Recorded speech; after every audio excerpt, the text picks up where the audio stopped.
Good evening, everybody. How is all my wonderful subscribers and viewers out there doing today? I hope everybody is having a wonderful day. It's Nikki D, and welcome back to the Nikki D channel. Today, we're going to be doing WWE Hot Take Season 2, Episode 6.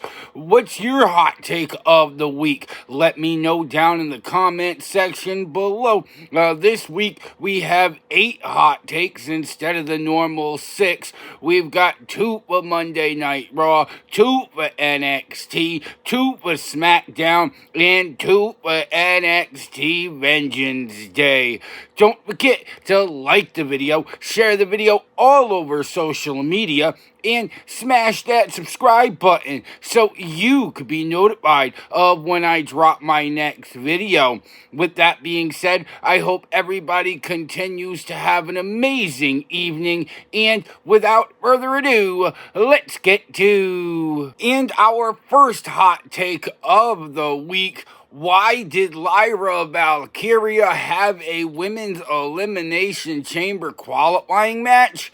Well, this past Monday night, Bayley went one-on-one with Lyra Valkyria in a women's elimination chamber qualifying match, and Bayley was able to beat Lyra Valkyria and qualify for the women's elimination chamber match. But honestly, the same question could be asked for Chelsea Green as well.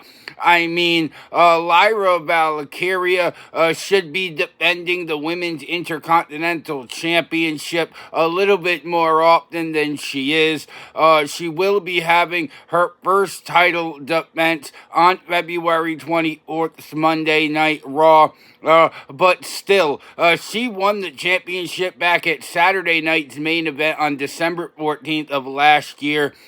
It has been over 2 months with the championship without a single title defense. I really feel like Lyra Valkyria needs to focus more on the belt that she has on her shoulders and less than the Women's World Championship. Honestly, I feel like Lyra Valkyria's spot against Bayley could have gone to a lot of different women in the locker room. Ivy Nile, Dakota Kai, just to name a couple who could have been in this spot. But I really feel like Lyra Valkyria should be defending the Women's Intercontinental Championship. She hasn't even been featured on Monday Night Raw as often as she should be. I feel like we brought these Women Intercontinental Championship and the Women's United States Championship into the fold, and they really are not being put on the pedestal that I feel like they deserve to be put on.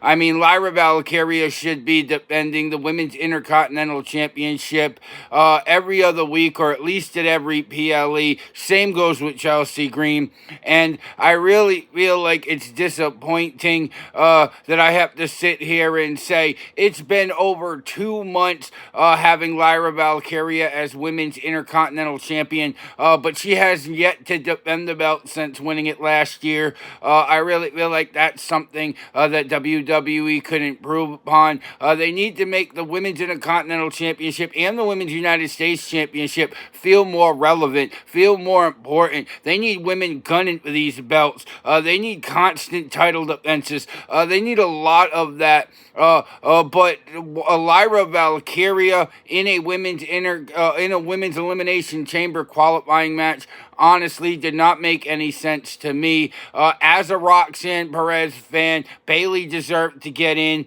But the question that I have when it came to that is, why did Lyra Valkyria have a women's elimination chamber qualifying match? And our second hot take of the week: will AJ Styles face Braun Breaker at WrestleMania 41?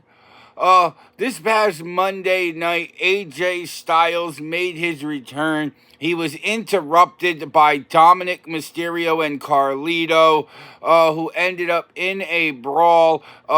AJ Styles was able to hit the phenomenal forearm on Carlito to stand tall in their little brawl slash showdown. And then a little while later, we saw Adam Pearce and AJ Styles backstage, and Adam Pearce says, "You want him, you got him." Next week, AJ Styles will go one-on-one with Dirty Dominic Mysterio. And then as soon as Adam Pearce left the camera frame, Braun Breaker stepped in the camera frame with the biggest cowboy hat I ever seen, and the Intercontinental Championship sitting firmly on Braun Breaker's shoulders.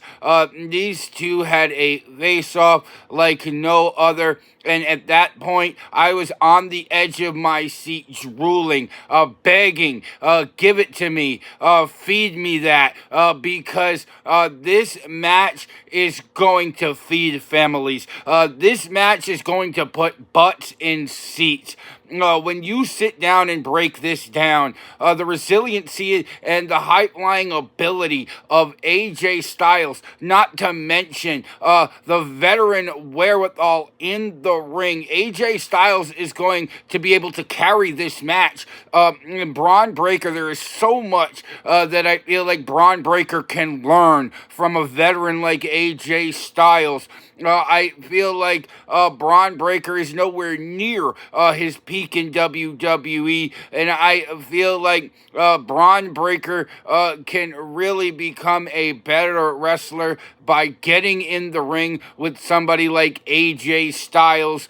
And I don't want it at the Elimination Chamber. I don't want it on a random Monday Night Raw. I want this at WrestleMania 41. AJ Styles would be so great in the role. I'm not saying have Braun Breaker lose the Intercontinental Championship at WrestleMania 41, but to see these two beasts square off, the high-flying OG AJ Styles taking on the dominant powerhouse that is Braun Breaker. You got two dogs.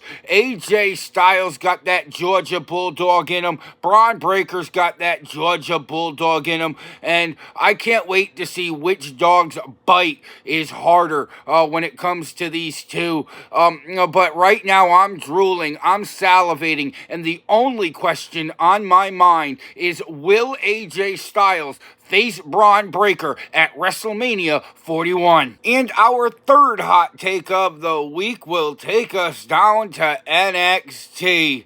Zarya and Nikita Lyons deserved more time? Well, I love NXT. First and foremost, let's get an NXT chant in here. NXT, NXT, NXT. I love NXT. But how long this match was between these two ladies this past Tuesday is probably shorter than how long I'm going to sit here and talk about it today. These two women are monsters. Nikita Lyons towers over 90% of the NXT women's division, and Zarya lays out 90% of the NXT women's division. This match clocked in at 2 minutes and 48 seconds. Yes, this match went under 3 minutes. Shame on you, NXT. Like, I love NXT. I've loved 95% of the things that they've done, but this falls into the 5% category. These two women could be headlining an NXT PLE with the title on the line, and it would feed families. Zarya and Nikita Lyons had such good chemistry in the ring. It did feel a little slow, but that's just because WWE has thrown fast-paced type matches at us lately, that when you have two tanks acts like Zarya and Nikita Lyons lock up in the ring, of course it's going to feel a little bit slower.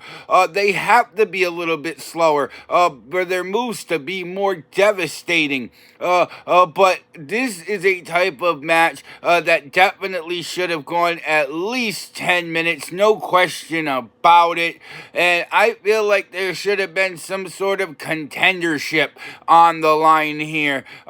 Maybe the winner faces the NXT Women's North American Champion at the Vengeance Day. Maybe the winner goes at the NXT Women's Champion at the Vengeance Day. I really feel like this match should have had a lot more importance on it as well. But I guarantee you, you give these women 10-15 minutes in the ring, and they're going to give you a match that you won't forget. I'm not saying they're going to put on a 5-star clinic, but I don't think they'll put on anything less than a 4-star clinic. And honestly, at the end of the day, my big view about all of it is Zarya and Nikita Lyons deserved more time. And our fourth hot take of the week: will Ridge Holland become the next NXT North American Champion?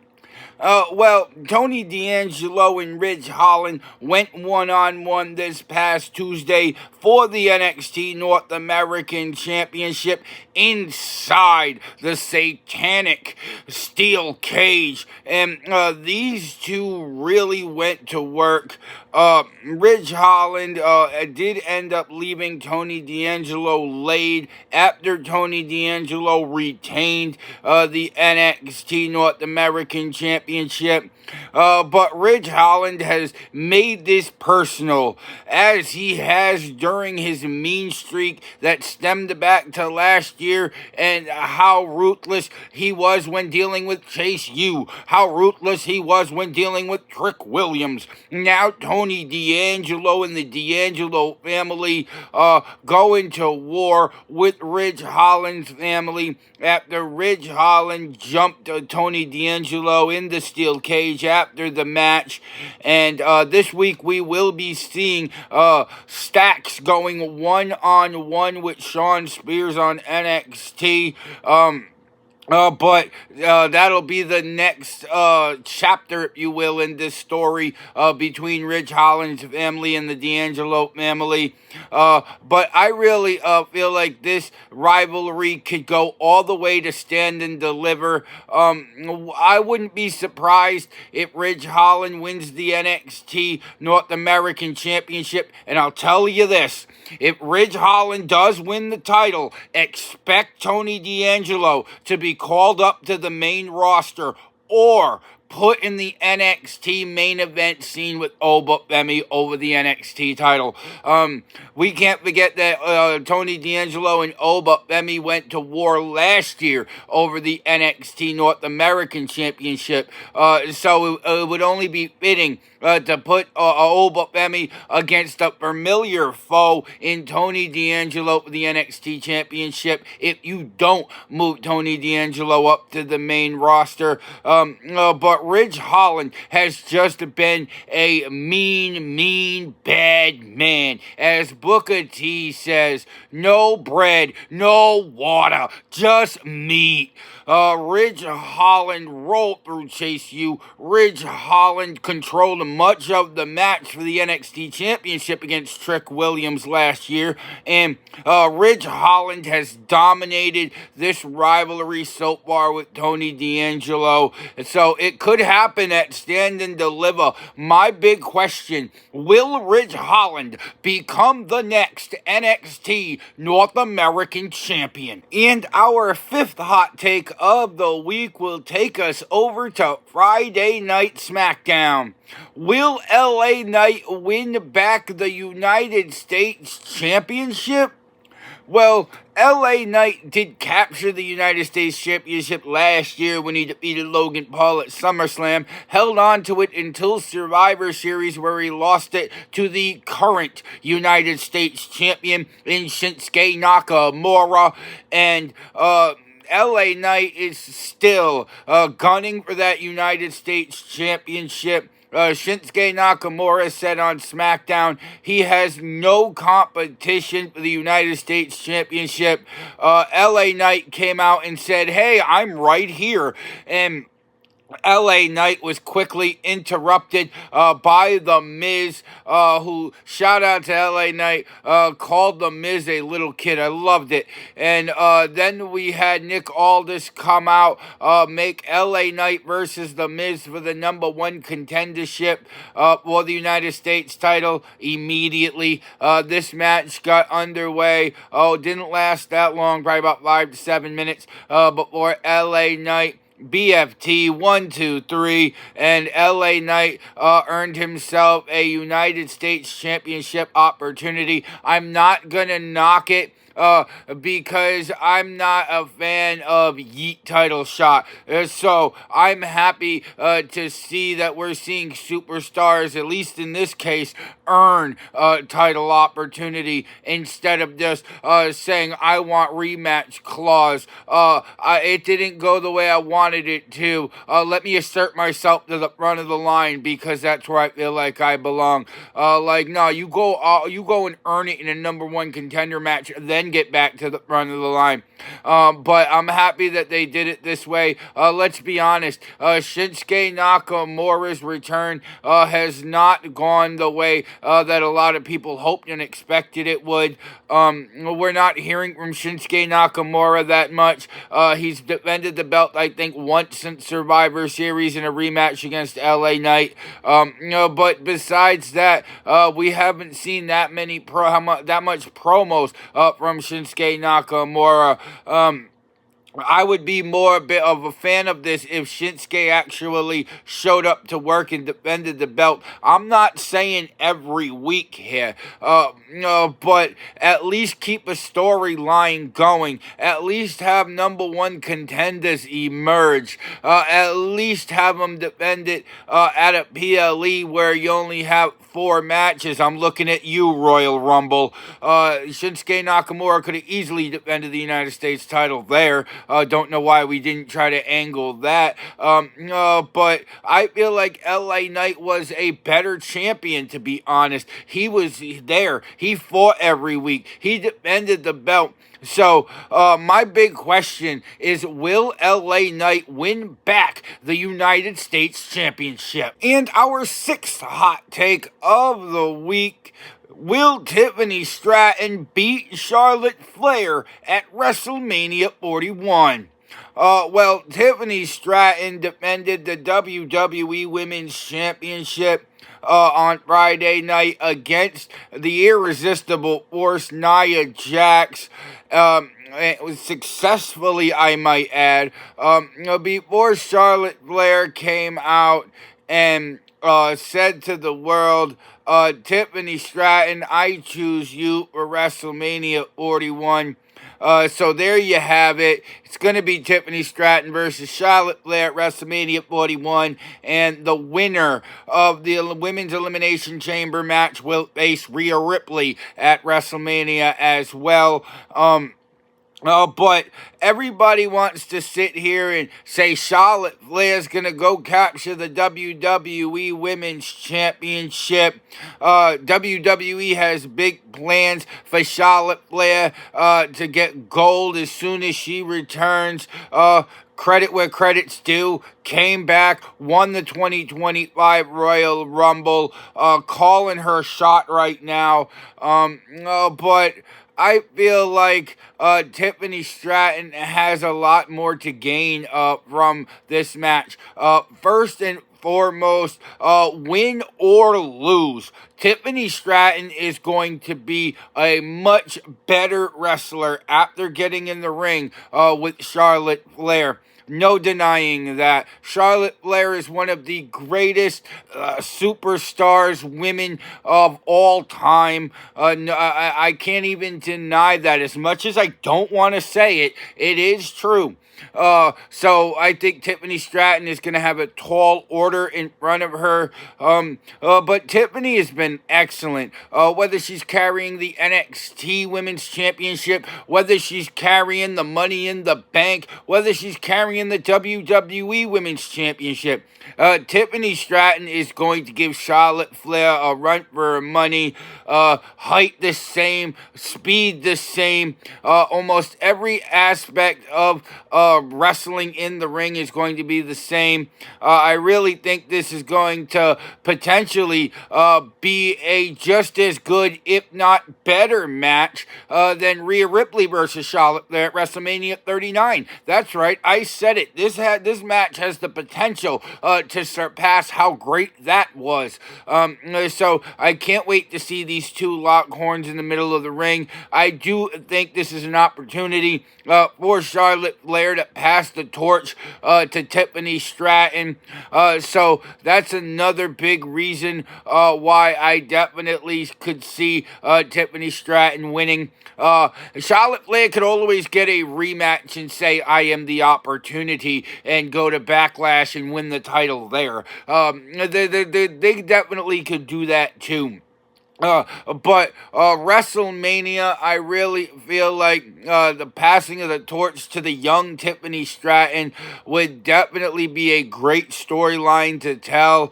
Either way, this is going to be a great match. But my question at the end of the day, will Tiffany Stratton beat Charlotte Flair at WrestleMania 41? And our seventh hot take of the day will take us to NXT Vengeance Day. Did Ethan Page take things too far against Javon Evans? I will say this first and foremost. This is where things are going to get graphic. If you want to skip ahead to the last hot take of this episode, then now's the time to do it. Put the kids up. This is gruesome. Ethan Page and Javon Evans. About 2 or 3 weeks ago, they were in the middle of the ring. Javon Evans was trying to talk to Ethan Page and try to help him from not going to the dark side. Ethan Page said, I'm not worried about losing my smile. I want to take yours away. He attacked Javon Evans. He got him down on the ground, wrapped a steel chair around this man's jaw, kicked in the steel chair. Javon Evans' teeth flew everywhere. There was blood pouring out of his mouth. We ended up getting him medical attention. Javon Evans wanted to get his hands back on Ethan Page. Ava said if you could get medically cleared, we'll do it at Vengeance Day. Javon Evans found a doctor who didn't want to clear him, but he did ended up clearing him. The doctor did say if another severe injury happened like this, it would disqualify Javon Evans from ever doing professional wrestling again. And Javon Evans even signed a liability waiver saying WWE wasn't held responsible if anything were to happen.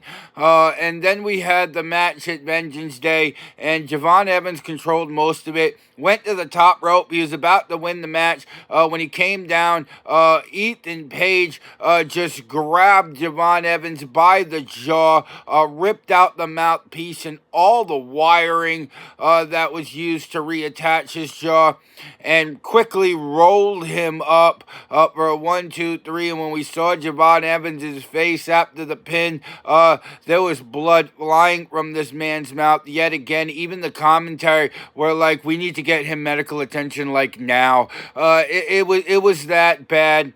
And even after Vengeance Day, they tried to sit down and get an interview with Ethan Page, who was enjoying what looked like a delicious piece of chocolate cake. I envy that piece, that man, because that piece of cake looked good. But no remorse, even to almost the point of laughing about it, is what we got from Ethan Page. I honestly, it's really hard to go in depth on this subject, so I decided to explain what had happened in the storyline up to this point. But at the end of the day, the big question, did Ethan Page take things too far against Javon Evans? And our final hot take of the week, why was Bayley fighting for the NXT Women's Championship? Well, at NXT Vengeance Day, the NXT Women's Championship was on the line in a fatal four-way match where the champion Julia was defending against Bayley, Cora Jade, and Roxanne Perez. And honestly, I don't have a clue why Bayley is fighting for the NXT Women's Championship.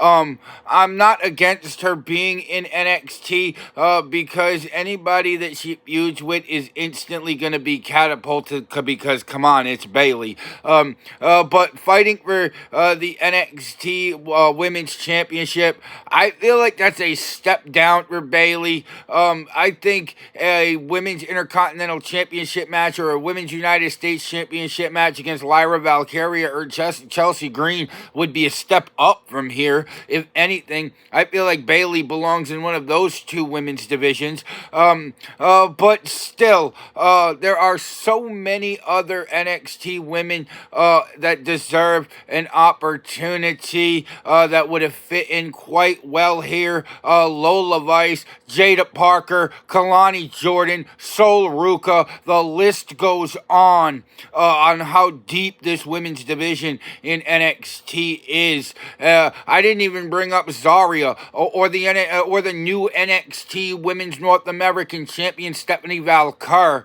or Fallon Henley. This roster for the women's division goes really deep. There was a lot of women. Carmen Pekovic. There was a lot of women on the sideline watching NXT Vengeance Day. I just feel like this could have been a triple threat match between Julia, Roxanne Perez, and Cora Jade. But if you wanted to make it a four-way, you should have put Stephanie Valkyr in this match instead of Bayley. Honestly, that would have been the perfect ally for Julia to avoid her getting jumped by Roxanne Perez and Cora Jade in this match. But honestly, I just don't feel where Bayley fits in this match. I do think she's a good veteran to have in the NXT division, but I don't think she needs to be going after the NXT Women's Championship. I think she needs to be helping these younger stars look good, give them a win, so that Carmen Pekovic can go into the title scene. Why? Because she beat Bayley in a number one contenders match. Imagine Carmen Pekovic with a win over a Bayley over her belt. That's what you could be doing with her in NXT. I feel like Bayley is just taking another spot away from another woman on the roster. Booker T dug into this during the early stages of the match, asking why is Bayley even here? And you know what, Book, I 100% agree with you, sir. I don't understand why Bayley's here either. I really would love to see some of these up-and-coming women on the roster finally get their due and get a match. And the big question I have here is, why was Bayley fighting for the NXT Women's Championship? Wow, what a great show. And that was WWE Hot Take Season 2, Episode 6. What's your hot take of the week? Let me know down in the comment section below. You want to say hi? You want to talk about wrestling? Just post a comment down in the comment section below, and I read and reply to every positive message I see. Don't forget to like the video, share the video all over social media, and you made it all the way to the end of this video, go smash that subscribe button so you can be notified of when I drop my next video. And if you want to see some more of me, Nikki D, then go watch another one of my videos, because I got hours of content that'll keep you entertained well into the evening. With that being said, I hope everybody has a wonderful evening. I'm Nikki D. This is the Nikki D channel, and I will see all of y'all beautiful people next time. Bye, y'all.